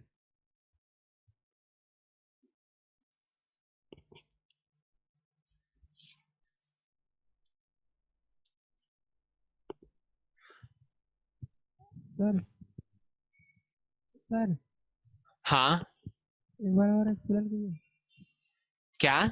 एक बार और बताइए ना सर शुरू से। आवाज नहीं आ रही है आपकी अच्छे से, सर जोर से बोलिए। रिपीट कीजिए ना वो सर। क्या? एक बार फिर जोर से बताइए बोलिए, सर। आपकी बिल्कुल माइन्यूट सी आवाज आ रही है मेरे तक। बोले फिर से बताइए सर एक बार। दोबारा से बताऊं? हाँ सर। हाँ हाँ, बता रहा हूं।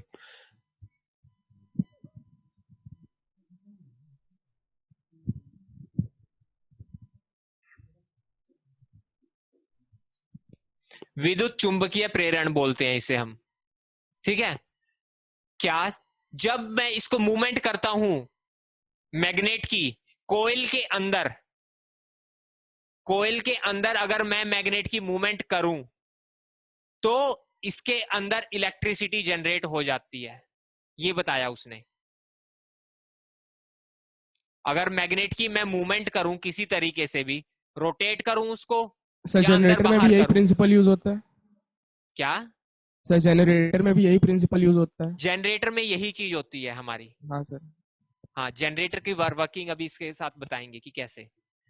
तो जब भी मैग्नेटिक फ्लक्स चेंज हो रहा है, मैग्नेटिक की आप इतना समझो, मैग्नेट मूव कर रहा है जब भी कोयल के अंदर, तो उसकी वजह से जो करंट कैरिंग वायर जो है, ये कोयल है, उसके अंदर करंट प्रोड्यूस होता है, जिसको कि हम इलेक्ट्रोमैग्नेटिक इंडक्शन बोल देते हैं, विद्युत चुंबकीय प्रेरण। ठीक है? अब जनरेटर में यहां ये समझ आ गया?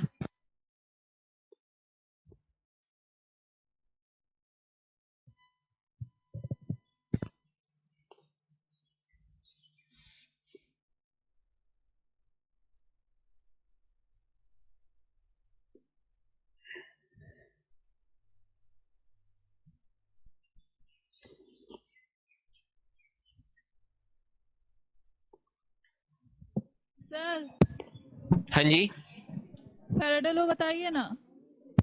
क्या law? Faraday law. Faraday low.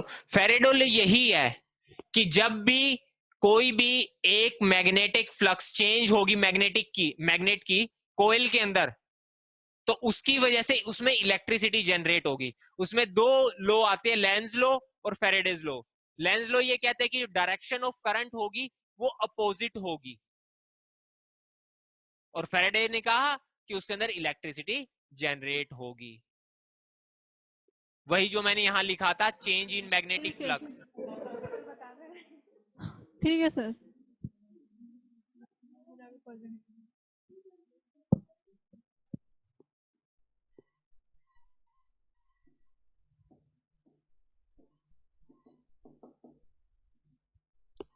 Change in magnetic flux generates electricity.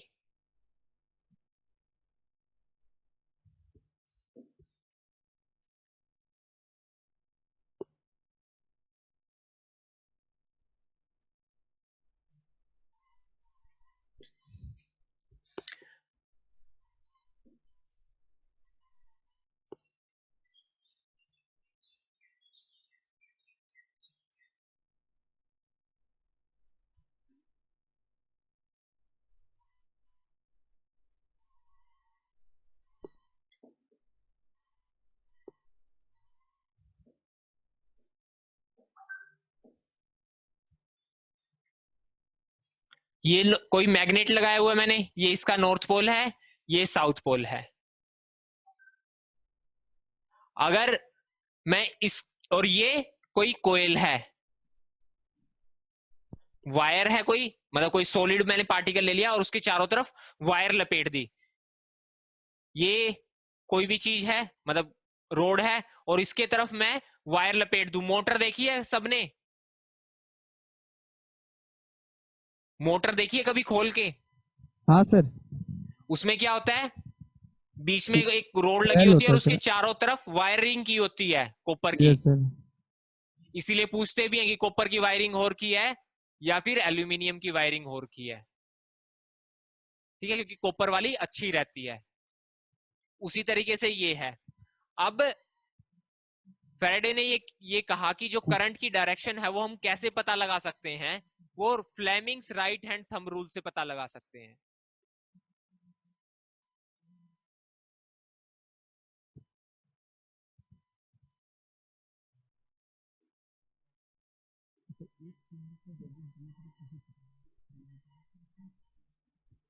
Fleming's right hand thumb rule, उसमें क्या कहा उसने, जो थंब है वो फोर्स की डायरेक्शन है।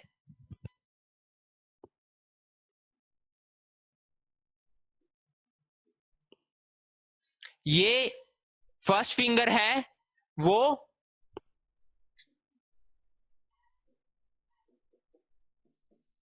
फील्ड की डायरेक्शन है,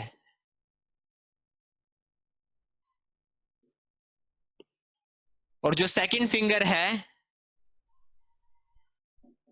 वो मूवमेंट की डायरेक्शन है। अब इसमें अगर डायरेक्शन ये है, मैं राइट हैंड थंब रूल लगाऊं, इस तरीके से आएगा, और इसकी मूवमेंट जो है बाहर की तरफ होगी। ये वाला पार्ट इसके इस तरफ आएगा, और वहीं जब इस वाले पार्ट पे मैं लगाऊंगा तो ये इस तरीके से लगेगा और ये अंदर की तरफ जाएगा और इसकी रोटेशन शुरू हो जाएगी।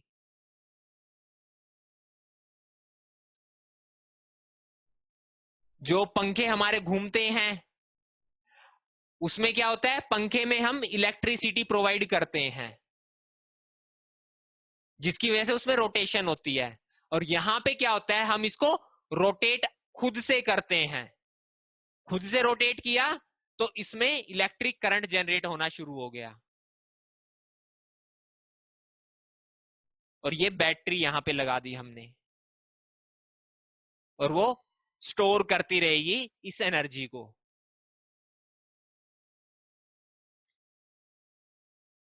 आपका जो एक क्वेश्चन आता है, एक इलेक्ट्रोमैग्नेटिक इंडक्शन और दूसरा मोटर से,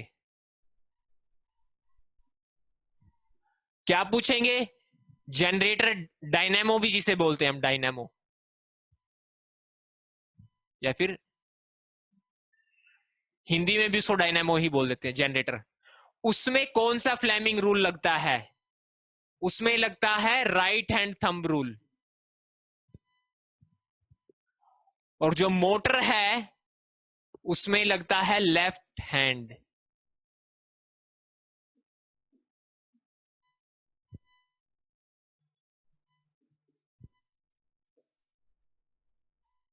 उसमें अगर हमें डायरेक्शन पता करनी है तो मोटर में उसकी मूवमेंट अगर डायरेक्शन पता करनी है तो वो लेफ्ट हैंड से करेंगे, सर एक लेकिन बार चीजें वही सेम रहेगी। थंब से फोर्स, फर्स्ट फिंगर से फील्ड और सेकंड से मूवमेंट, चीजें वही रहेंगी।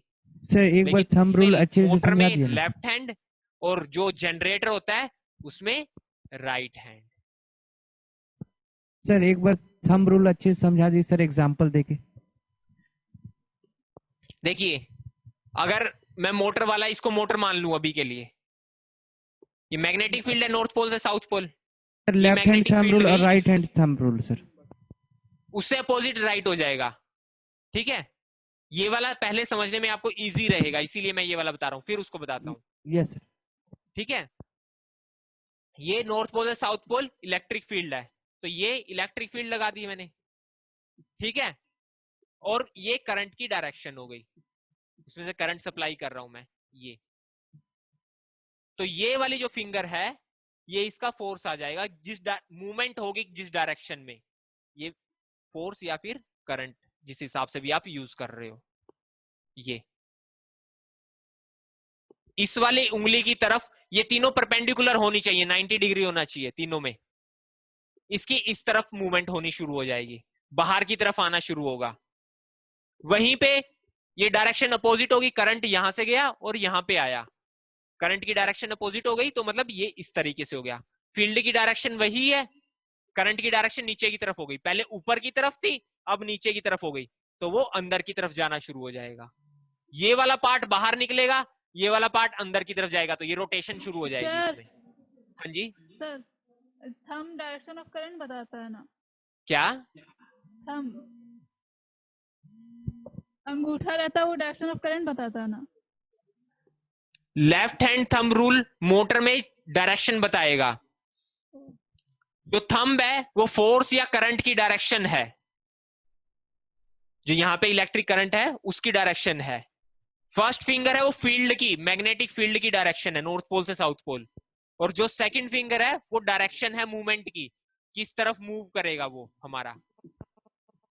पहले इस तरीके से लगा वो, फिर करंट की डायरेक्शन अपोजिट हो गई इस वाली साइड आके, ये इस तरीके से आ जाएगा, ये अंदर की तरफ जाएगा।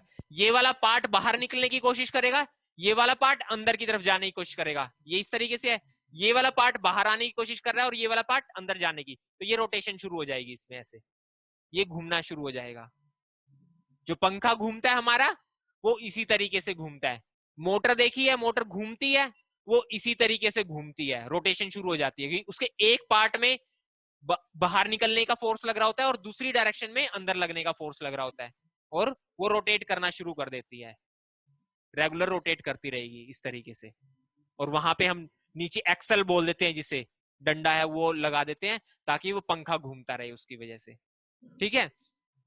वहीं पे राइट हैंड थंब रूल में वो अपोजिट हो जाता है। यहाँ पे मैग्नेटिक फील्ड है हमारे पास और इसकी मूवमेंट हम खुद से करवा रहे हैं।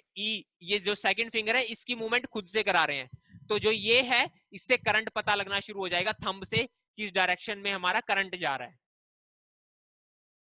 वहां लेफ्ट लगाया था, यहाँ राइट लगा दो। राइट कैसे? ये हमारी, सर हाँ सर जो सेकंड फिंगर है वो मतलब डिवाइस किधर मूव कर रहा है उसका है? हाँ हाँ, मूवमेंट का, किस डायरेक्शन में मूव कर रहा है वो, डिवाइस का, वायर का, कोयल का, कोयल का। इस तरीके से ये लगाया राइट हैंड थंब रूल, ये अंदर गया और ये डायरेक्शन इसकी है, तो करंट अपवर्ड जाएगा। और वहां मैं फिर से ये लगाऊंगा अपोजिट, तो ये करंट नीचे की तरफ आ जाएगा। इस तरीके से ये करंट रोटेट करता रहेगा, ठीक है। सर मोटर और फैन में जो बोले हैं, हाँ हाँ, राइट हैंड थंब रूल और लेफ्ट हैंड थंब रूल दोनों अप्लाई होगा सर? जहां मूवमेंट हो रही है इलेक्ट्रिक एनर्जी से, मोटर में कन्वर्जन हो रही है, काइनेटिक एनर्जी जनरेट हो रही है, पंखा है, मोटर है, वहां लेफ्ट हैंड थंब रूल। जहां पे हम मूवमेंट खुद से प्रोवाइड कर रहे हैं और करंट इलेक्ट्रिसिटी उससे बाहर निकाल रहे हैं, वहां right hand thumb rule. Induction जहां हो रही है, जनरेटर, इलेक्ट्रिसिटी जहां जनरेट कर रहे हैं हम, वहां पे राइट हैंड। और जहां पे मोटर वगैरह यूज करते हैं हम, पंखा है या फिर हमारा पानी का टुल्लू पंप है, वहां पे लेफ्ट हैंड। जहां पे कि हमें इलेक्ट्रिसिटी खुद से प्रोवाइड करने पड़े ताकि हम कोई मूवमेंट प्रोवाइड कर सकें, काइनेटिक एनर्जी जनरेट कर सकें, वहां पे लेफ्ट हैंड। और जहां पे कि हम काइनेटिक एनर्जी खुद प्रोवाइड कर रहे हैं, उसको रोटेट कर रहे हैं और उससे इलेक्ट्रिसिटी पैदा कर रहे हो जनरेटर में, वहां राइट हैंड। सर मतलब अगर मूवमेंट फाइंड करना है तो लेफ्ट हैंड, और अगर करंट फाइंड करना है तो राइट हैंड। नहीं, मैंने वही बताया, अगर हम इलेक्ट्रिसिटी प्रोवाइड कर रहे हैं खुद से और मूवमेंट लेनी है हमें, हाँ सर, उसमें Find करना लेफ्ट हैंड। हाँ और सर, जहां इलेक्ट्रिसिटी जनरेट होती है, हाँ सर, इलेक्ट्रिसिटी अगर जनरेट हो रही है, मैग्नेटिक इलेक्ट्रोमैग्नेटिक इंडक्शन जहां हो रहा है, वहां पे राइट हैंड। इलेक्ट्रोमैग्नेटिक इंडक्शन जहां हो रहा है वहां पे राइट हैंड, इलेक्ट्रिसिटी जनरेट कर रहे हैं हम मैग्नेटिक फ्लक्स को चेंज करके, वहां पे राइट हैंड। और जहां पे कि इलेक्ट्रिसिटी प्रोवाइड करके हम उससे मूवमेंट ले रहे हैं वहां लेफ्ट हैंड। हाँ सर।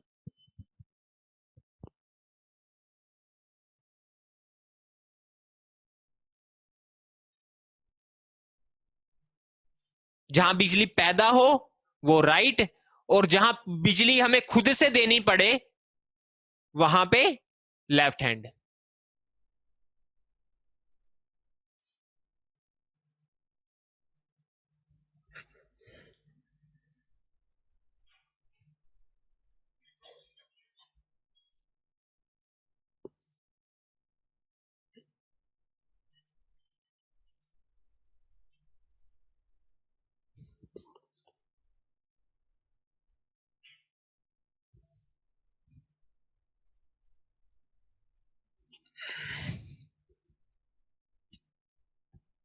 अब इसका एक और छोटा सा टॉपिक कर लेते हैं, ट्रांसफॉर्मर वाला, क्योंकि हमारी फिर वो इलेक्ट्रिसिटी कंप्लीट हो जाएगा। फटाफट कर लेते हैं। देखा ट्रांसफॉर्मर किसी ने? छोटे छोटे पहले टीवी वगैरह में लगे आते थे, रेडियो में लगे आते थे, हम खोल के निकाल लेते थे उसमें। Yes sir. देखे हुए है ना? Yes sir. किस तरीके से होते थे वो?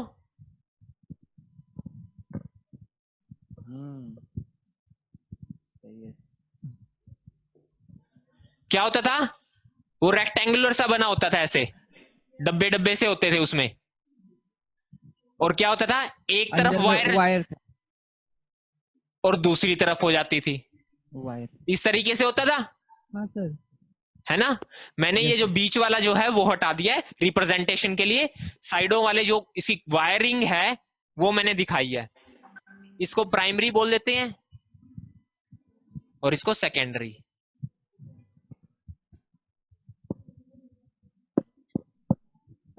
ठीक है? इसमें क्या होता है,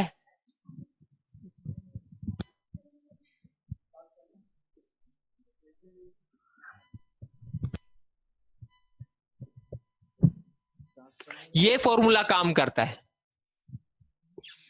V क्या है इसमें? वोल्टेज। और N क्या है?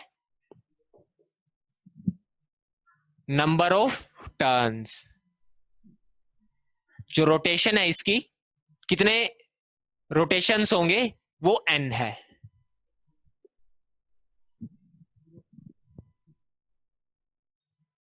तो जैसे जैसे हम टर्न्स की काउंटिंग बढ़ाते रहेंगे वैसे वैसे वोल्टेज बढ़ती रहेगी।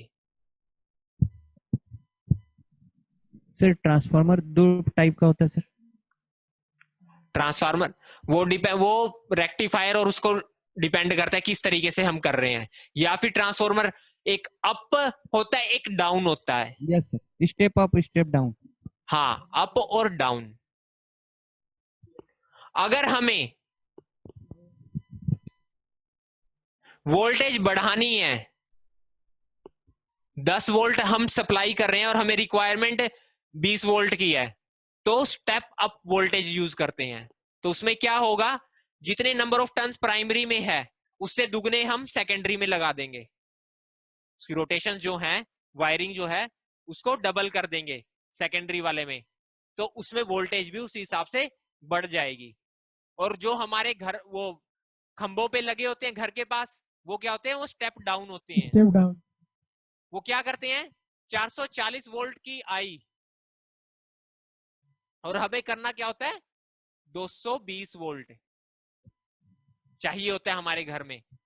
तो वो क्या करते हैं, जो उनका प्राइमरी होता है उसमें तो ज्यादा टर्न्स होते हैं, उसमें अगर 100 टर्न्स हैं तो जो उनकी सेकेंडरी वाली है उसमें 50 टर्न्स होते हैं। तो उस हिसाब से उसकी वोल्टेज डाउन हो जाती है। और एसी करंट को इजीली हम अप डाउन कर सकते हैं ट्रांसफॉर्मर के थ्रू। और इसमें कौन सी चीज यूज होती है, इसमें यूज होता है फिनोमिना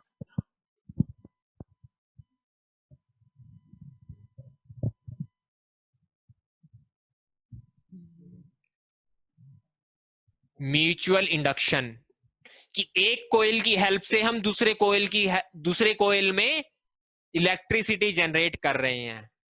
वो उसमें नहीं जाना। आप सिर्फ इतना ध्यान रखो कि जिस हिसाब से टर्न्स कम ज्यादा होते रहेंगे उस हिसाब से उसकी वोल्टेज ऊपर और नीचे जाती रहेगी। और हमें अगर ज्यादा चाहिए तो अप यूज कर लेते हैं, और अगर कम चाहिए तो डाउन वाला यूज कर लेते हैं। इस तरीके से ट्रांसफॉर्मर हमारा काम करता सर। है। हाँ जी, जो लिक्विड पाया जाता है सर ट्रांसफार्मर, वो क्या चीज का रहता है? क्या चीज? जो लिक्विड ट्रांसफार्मर रहता है सर, तेल ऑयल सर, आपकी बहुत ट्रांसफार्मर कम आवाज आ रही है भाई, थोड़ी जोर से बोलो। सर जो ट्रांसफार्मर में ऑयल डाला जाता है सर, वो कौन सा ऑयल रहता है सर? ऑयल? ये सर। ट्रांसफॉर्मर में कोई ऑयलिंग कोई पर्टिकुलर चीज के लिए नहीं डालते, वो सिर्फ इसीलिए डालते हैं ताकि उसमें जर वगैरह ना लगे। तो कोई भी ऑयल आप मिट्टी का तेल डालो तो उसमें बर्निंग ज्यादा हो जाएगी। नहीं तो जो हमारा कैरोसिन ऑयल, सॉरी कैरोसिन कह रहा, ये जो सर में लगाते हैं हमारा नॉर्मल ऑयलिंग के लिए, वो यूज कर सकते हैं। नहीं तो ट्रांसफॉर्मर में ऐसे एग्जैक्टली कोई ऑयल यूज नहीं होता है। जैसे सर मतलब खंभे आपने कभी यूज किया है? नहीं सर, देखे थे वो मैकेनिकल को सिर्फ बनाते इसी हुए। वजह से थोड़ा सा डालते हैं ताकि इसमें फ्रिक्शन या मूवमेंट के लिए उसको प्रोवाइड। नहीं तो ऑयल की इसमें कोई वर्किंग नहीं है, कोई यूज नहीं है ट्रांसफॉर्मर में ऑयल का, ये ध्यान रखें। ऑयल का किसी तरीके का कोई प्रयोग नहीं है ट्रांसफॉर्मर में। सिर्फ और सिर्फ कोरोजन, जो जर लगता है, उसको सर। बचाने के लिए हम थोड़ा बहुत डाल दें तो डाल दें, नहीं तो इसकी वर्किंग के लिए कोई प्रयोग नहीं है ऑयल का। वो डिपेंड करेगा सिर्फ उसके टर्न्स पे और कौन सी वायरिंग की हुई है हमने, कॉपर की सर या म्यूचुअल सिल्वर। इंडक्शन एक बार और बोलिए ना। Mutual induction, when we generate electricity from primary coil to secondary coil is called mutual induction. Primary coils की वजह से हम सेकेंडरी कोइल में इलेक्ट्रिसिटी जनरेट करें, इससे इलेक्ट्रिसिटी पास की मैंने, इसकी वजह से इसमें इलेक्ट्रिसिटी जनरेट हो जाए, इसमें अपने आप जनरेट हो जाए, वो म्यूचुअल इंडक्शन होता है। वो इलेक्ट्रोमैग्नेटिक इंडक्शन था जो मैग्नेट का यूज करके था, इसमें दो कोयल का आपस में यूज किया मैंने। ठीक है, generation of current thank you in sir. Secondary coil with the help of primary coil is called mutual induction. ठीक है, इलेक्ट्रिसिटी वाला यहां हमारा कंप्लीट हो जाता है मेनली। इसमें से कोई और प्रॉब्लम हो, कुछ हो, तो आप नेक्स्ट क्लास में हम स्टार्टिंग में वो ले लेंगे। ठीक है, आपको ये ध्यान रखना कि 5 तारीख से आपके टेस्ट शुरू हो जाएंगे। 5 को पहला टेस्ट है आपका, हर सैटरडे। हर सर ने जो बोला था आपको टेस्ट का, वो 5 तारीख से आपके शुरू होंगे टेस्ट, और क्लास के बाद होगा वो 10 बजे के बाद। ठीक है, ये नहीं है कि क्लास के टाइम में नहीं होगा, क्लास होगी उसके बाद फिर टेस्ट होगा। जहां तक आपने पढ़ा है उसी सिलेबस में से टेस्ट होगा। सर 5 तारीख को कौन सा टेस्ट होगा sir? All subject complete mix होगा, जितने भी सिलेबस आपका हो चुका है अब तक का सारे सब्जेक्ट का, उसके मिक्स क्वेश्चंस आएंगे। ओह